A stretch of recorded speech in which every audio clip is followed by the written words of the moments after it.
Fala minha gente, tudo certo? Olha só, vamos tratar rapidamente aqui sobre Copa do Mundo, tá? Até porque hoje nós tivemos alguns jogos interessantes, começando por uma ordem cronológica. Primeiro nós tivemos Marrocos e Croácia, tá? Um jogo muito fraco tecnicamente, né? Embora os goleiros tenham tido um trabalho ou outro, mas um jogo bem protocolar. Quem acordou cedo realmente pode ter tido um arrependimento, porque quem esperava gols acabou não acontecendo.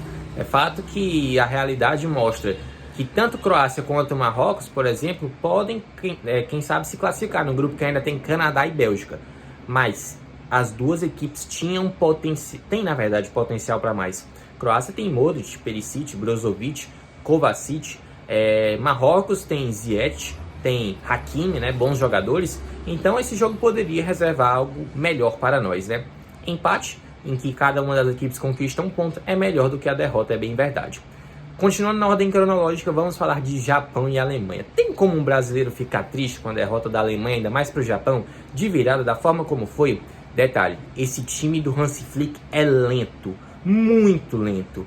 É uma arma que os adversários vão explorar com toda certeza. Os japoneses são baixinhos, né? Estatura não é o forte deles, mas velocidade eles têm de sobra. E aproveitaram isso nas costas do Sul, nas costas do Schlotterbeck, para no caso conseguir a virada. Por sinal, fiquei com a impressão que no segundo gol do Japão, não sei se vocês ficaram com a mesma impressão, o Neuer falhou, tá? O Neuer falhou, deixou o canto dele aberto e acabou levando aí o segundo gol. Virada épica. O que os alemães estão sofrendo com os asiáticos não tá no script. Em 18 foi a Coreia, em 22 o Japão. Virada espetacular. E o detalhe é que todo mundo imaginava a vitória tranquila da Alemanha, até porque no primeiro tempo foi um verdadeiro massacre. O goleiro do Japão também foi destaque. Teve um lance lá em que mais ou menos um minuto e meio, ele protagonizou pelo menos 4 boas defesas e foi também um dos destaques da partida. Isso mostra também um outro ponto muito importante. Primeiro, a crise do futebol alemão, que já se arrasta há um tempo. No quesito seleção, não falando dos clubes, a seleção alemã, obviamente. Outro ponto é o crescimento, a evolução do futebol asiático nos últimos anos. Isso também tem que ser ressaltado, né? Vamos continuar aqui na ordem cronológica, agora falando de Espanha e Costa Rica. Um massacre, né, da fúria da seleção do Luiz Henrique, comandada aí pelo Gavi. Meu Deus, que joga esse cara, é impressionante, tá?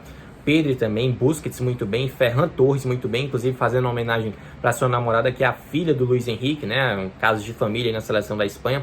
E a gente vai ressaltar também que a atuação a mais consistente de todos até aqui, junto com a da França, junto com a da Inglaterra, mas obviamente por uma ordem hierárquica, pelo que foi o jogo, especialmente pelo placar, a atuação da Espanha é a melhor até aqui nessa Copa do Mundo. A gente vai ressaltar que a seleção do Luiz Henrique não é um time que tem especificamente um craque, é um conjunto de jogadores que tem como principal fundamento o passe. E aí o tic-tac, taca-tica voltou à tona, a seleção espanhola colocando a Costa Rica, um adversário bem inferior tecnicamente, na roda e fazendo um grande jogo. Realmente parabéns aí à seleção do Luiz Henrique, que fez um baita jogão e aí protagonizando 7-0, uma das maiores goleadas da história das Copas. E para finalizar, a gente vai falar rapidamente também de Canadá e também Bélgica, né? Que por sinal Courtois mais uma vez apareceu como destaque. Não tem como, é o melhor goleiro do mundo, defendeu o pênalti do Afonso Davies, teve outras polêmicas nesse jogo, a gente não pode deixar de ressaltar. De Bruyne, embora tenha aparecido em alguns momentos, errou alguns passes, teve uma oportunidade inclusive que ele poderia ter deixado o Tielemans cara a cara com o goleiro ainda no primeiro tempo.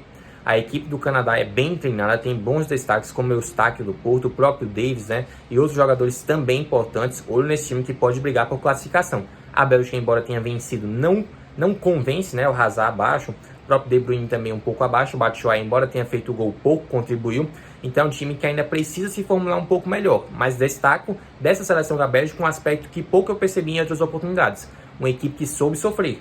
Aquela equipe que era acostumada a ter sempre a posse da bola, perdeu a posse da bola, digamos assim, em muitos momentos para o Canadá, que marcava forte a saída da bola e aí conseguia recuperar rapidamente no setor ofensivo.